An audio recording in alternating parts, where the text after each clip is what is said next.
Good afternoon, everybody. Just checking in here with we got something I call the tools of the trade.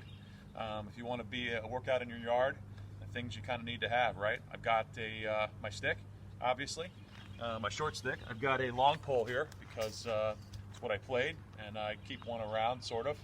I borrowed this from Coach Epstein, who's on my staff at Prep. So I have two sticks. I've got four kinds of balls.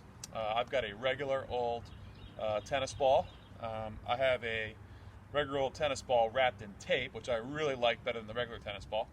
I've got and this is a great ball to have. I call it a squishy ball.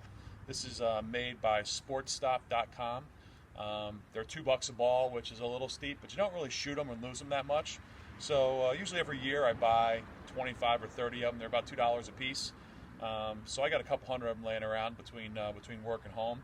And then obviously I have my my regular old white lacrosse ball. Other things, so I got them all in a bucket over here. I got a bag of regular balls. I've got a bucket of tennis balls and tennis balls wrapped in tape. And the other thing I always have laying around, and these are great for you to buy for your kids, go buy some cones. These are just the regular old flat ones, different colors. They're great to use. You can always substitute your cones with gloves.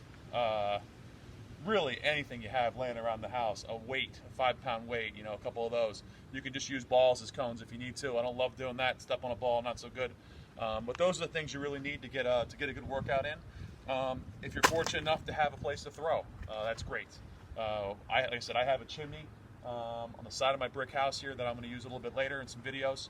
If you have a bounce back, it's incredible.